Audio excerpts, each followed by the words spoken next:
What's up, guys? So I made a post not too long ago about this saw that I purchased from Harbor Freight. So it is a Diamondback 7-inch tile saw, wet saw, that I made probably a day or two ago, and I posted it to Reddit. And the reason why I posted it is because when I got it out of the box, I followed the instruction, put it all together. It was working appropriately. And when I started making measurements, and here's all the cuts that I need to make. I started making measurements, and when I would go upstairs, I'm remodeling my bathroom. I have never done any tiling work whatsoever, trying to save a couple bucks.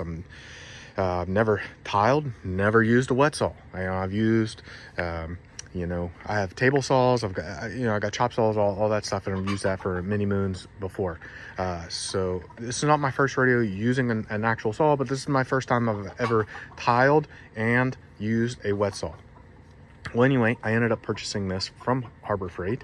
And so when I did that, I was dry fitting some of the tile that I was cutting, and I would go to my bathroom and was noticing that the cuts that I was making were completely off, and almost had a conniption. And I was like, holy crap, I'm gonna return this. This is a POS, and what should I do from here? So I ended up making a post, and I sent it on Reddit.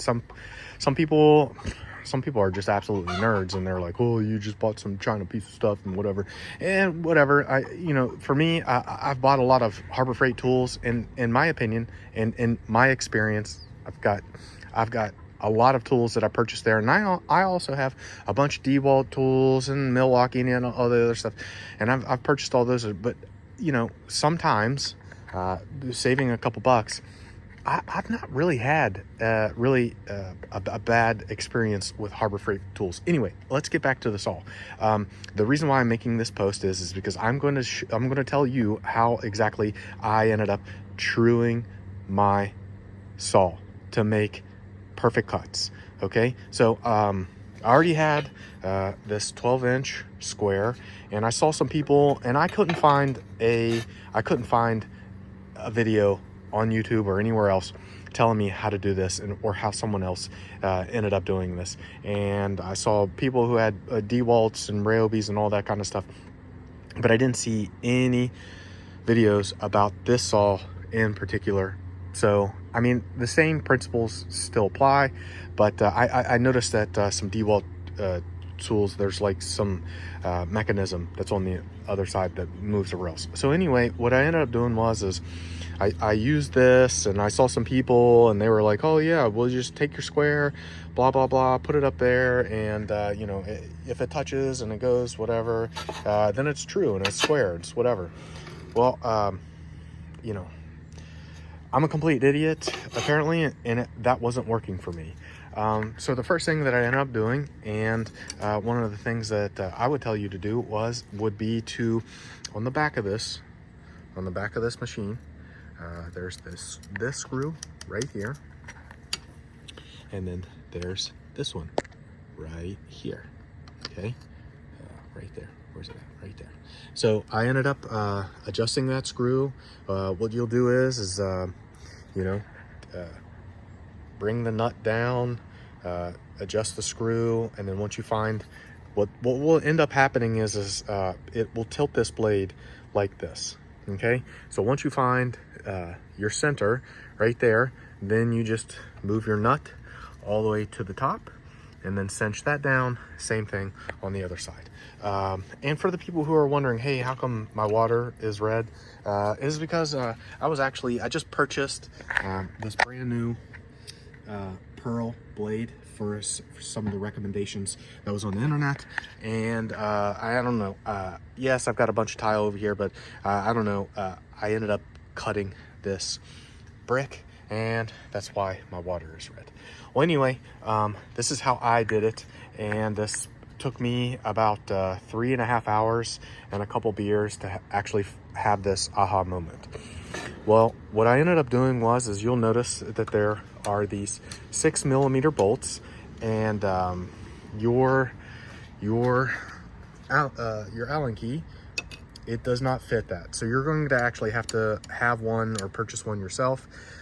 So the one that comes with it is to attach the actual saw to the rails, but these, the ones that are on the rails, that's a little bit smaller than this one. So what I first ended up doing was there's these 4 bolts that run all the way down.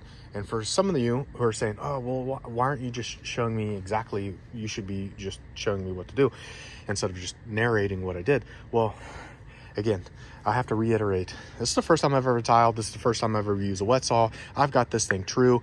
I am not touching it. I'm just going to tell you what I did.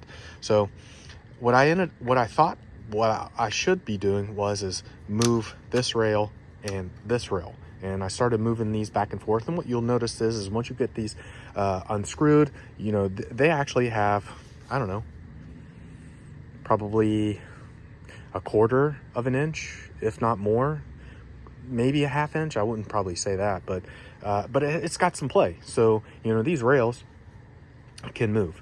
So if you're like me, noticing that when you make a cut, and this is how I ended up noticing it when I first hooked this up, I made a cut.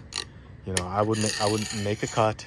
I would dry fit it, go to my bathroom, dry fit it, and I was noticing that I was more than 1/8 of an inch off. I mean, I can't remember what how much I was actually off, but I was off, you know, more than 1/8, maybe 3/8. Actually, to be honest with you, I was probably about 3/8 of an inch off.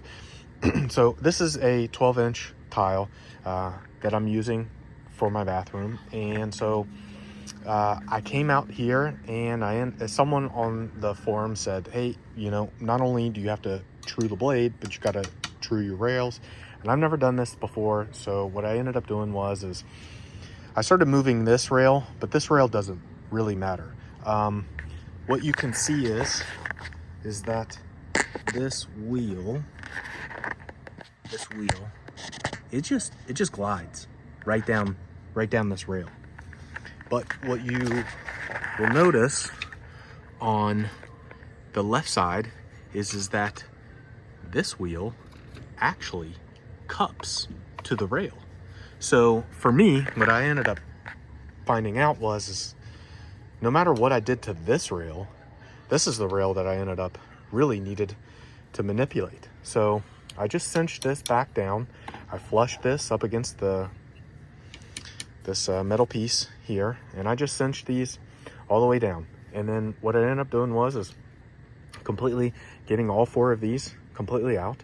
And then from there, these 2 middle bolts, I just really almost just completely took them out.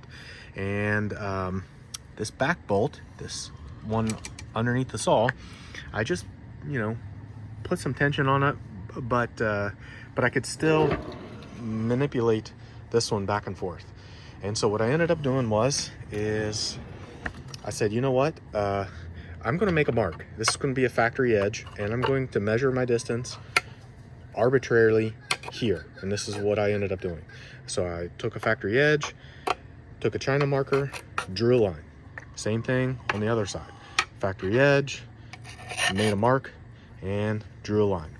And so what I ended up doing is I just pushed this up against my fence here, and without actually turning the saw on, I just ran this down, all the way down, all the way down, all the way down. And once my blade was tracking this line and tracking this line, I then started I screwed this one back in. So I still the middle 2 bolts, I completely left those unscrewed. But the back bolt and this front bolt, I ended up cinching that down. And then so what I did is I made a little plunge cut right there, and then I pushed it 12 inches, made another plunge cut, and then boom, that's what ended up how I personally ended up getting to truing my saw up against these rails. So if you have purchased this, Maybe there might be a faster, easier, better way, but this is how I personally did it. And maybe this might save you some time, some frustration, some beers, some bourbon, whatever. And maybe might help you out. So there you go. So looking forward to all the comments that I'm inevitably going to get, telling me that I'm a complete idiot and I could have done it a much simpler way. And I'm definitely probably going to take that, sure. But if you purchase this Diamondback saw and you're having trouble with your saw not being squared, this is how I personally did it. So there you go.